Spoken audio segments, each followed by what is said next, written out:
Ẹ̀yin èèyàn wa, wọ́n nígbà tí àwọn olórí tán náà ń protest pé kí ló dé tí kábíyèsí fẹ́ lọ báyìí ló fẹ́ wẹ́ẹ̀dì Naomi. Báwo ló ṣe máa wẹ́ẹ̀dì Naomi? Ó fà wọ́n ló fẹ́ wẹ́ẹ̀dì Naomi pé kò jọ́ tó ń fi ó tilẹ̀kùn. Wọ́n tilẹ̀kùn mọ́ Naomi níta.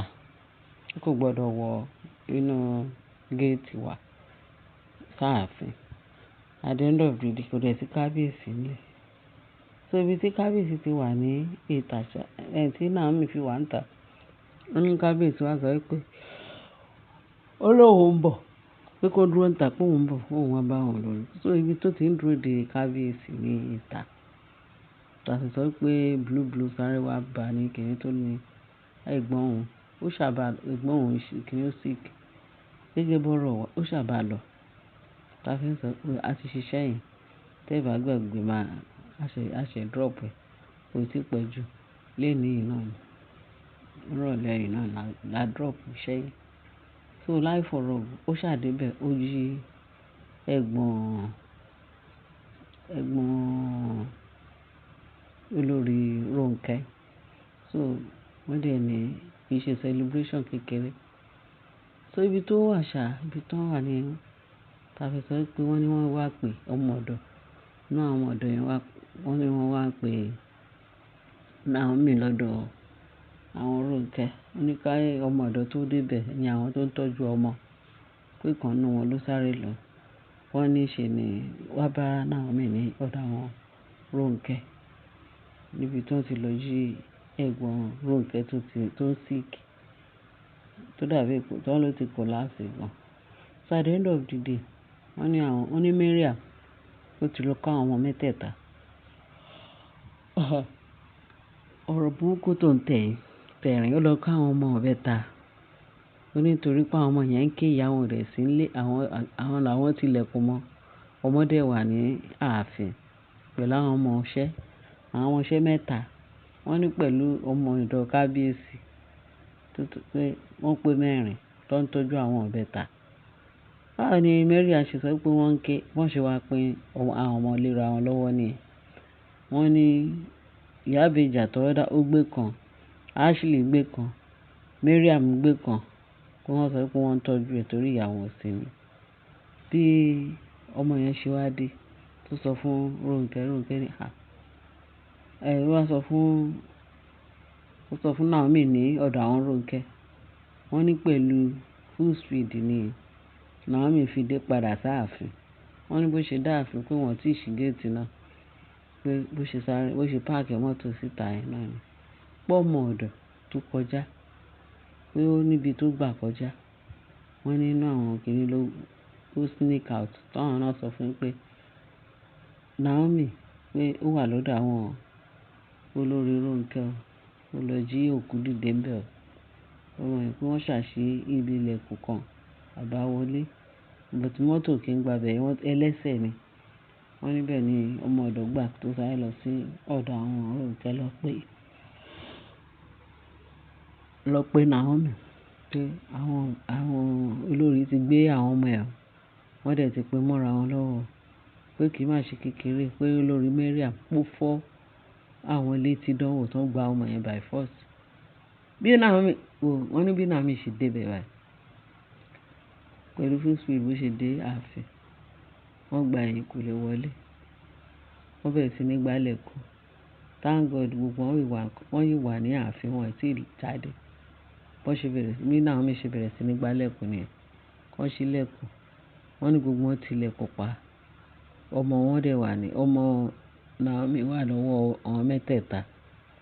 Wọ́n ní àwọn ọmọ ọ̀dọ̀ wá jáde tó ń pariwo pé kán bá wọn gbọ́ ọmọ àwọn kan bá wọn gbọ́ ọmọ.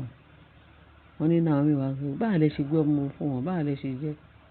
Wọ́n ní pé wọ́n ní gbọ́ ọmọ fún wọn. Ó jẹ́ pé wọ́n fọ́ etí wọn ṣeré. Wọ́n fẹ́ ná àwọn pa kán tó gbọ́ ọmọ lọ́wọ́ pé àgàgà Mariam. Wọ́n àwọn ọmọ wà nílé o. Wọ́n ní bí Naomi ṣe gbálẹ̀kùn wọ́n ní wọn ò ṣílẹ̀kùn. Pé láyé pé wọ́n máa han Naomi ní èèmọ̀ pé kí Naomi padà sákúrẹ́ o. Àwọn ọmọ yìí ti di tàwọn. Àwọn máa tọ́jú àwọn ọmọ kí Naomi bá wọn fẹ́ rí Naomi lápò ní ìgbà pé a máa lọ sákúrẹ́ torí àwọn làwọn lọ mọ̀. Wọ́n náà mẹ́tẹ̀ẹ̀ta kò sẹ́ni tó gbọ́mọ lẹ̀, wọ́n ti lẹ̀kùn mọ́ra wọn. Wọ́n ní Naomi wá sọ pé tó bá pe kábíyèsí lóun ń bọ̀, wọ́n ní kì í ṣe kékeré pé gbẹgẹdẹ gbiná ní ààfin léni yìí, kì í ṣe kékeré o, pé nǹkan tí Mariam àti ìyá ìbejì tọ́pẹ́ kí ló ń jẹ, ṣé Tóbilọ́ba àti Ebo ni. Wọ́n náà mẹ́ta náà pé àwọn ọmọ yẹn, wọ́n náà wọ́n tilẹ̀kùn mọ́ àwọn ọmọ yẹn, gbogbo wọn wà nílé, wọ́n sì ń dúró de kábíyèsí. Wọ́n ní Naomi ti di òdìdẹ, bó ti fẹ́ sun ẹ̀jẹ̀, wábìrú kí wá lélẹ̀. Ṣùgbọ́n mo mọ̀ pé Naomi tó fi ti ẹlẹ̀ tó ń gbọ́ ti ẹni ẹlẹ́ni, Ọlọ́run ló máa bá gbọ́ tiẹ̀. Àwọn ọmọ yẹn nǹkan kan ò ní ṣe wọ́n, kí nǹkan kan má yà ṣe wọ́n, torí at least àwọn pípì yẹn ti dáràn. Wọ́n ti dáràn torí nǹkan kan ò gbọdọ̀ ṣe wọ́n. Báwo làwọn ọmọ yẹn ṣe máa wà lọ́dọ̀ àwọn ọ̀tá àyà wọn pẹ̀lú gbogbo oríṣiríṣi tó máa ti fi ọdún tó máa fi ṣe àwọn ọmọ yẹn. Ṣùgbọ́n àwọn áńgẹ́lì lọ́run wọn ò ní jẹ́ kí àlá yẹn ṣẹ mọ́ àwọn ọmọ yẹn lára. Wọn ò ní kó sí ibi ìjà olóró tó máa ṣe fún àwọn ọmọ yẹn tó máa pa wọ́n lára. Bẹ́tẹ̀ torí màálù tí ò ní ru Olúwa ló lè ṣiṣẹ́ fún. Ẹ máa wo situation tí Naomi wà ní ààfin yẹn torí Ọlọ́run. Kí ló dé tí Naomi tí kábíyèsí ṣe yán bí ọkà àti ní kábíyèsí jẹ́ kí Naomi máa lọ, kó máa fẹ́ Naomi níta, kó mú ọmọ yẹn kúrò nínú ilé, kó má bàa ṣe léṣe, kó má bàa fún hypertension.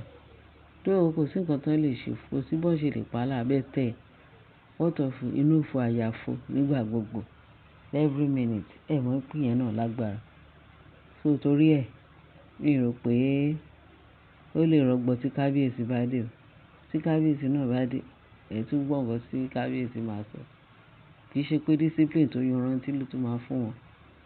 Aláwọn people yẹn wọ́n ti ṣe nǹkan tó jẹ́ pé nǹkan èèwọ̀, abomination, nǹkan tó jẹ́ pé àwọn èèyàn bá gbọ́, ó ti tó láti disown àwọn people yẹn ní ààfin. Ìgbà tí kábíyèsí ò dẹ̀ táàdẹ̀ mọ̀ tí kábíyèsí àtàwọn olórí yẹn ń ṣe.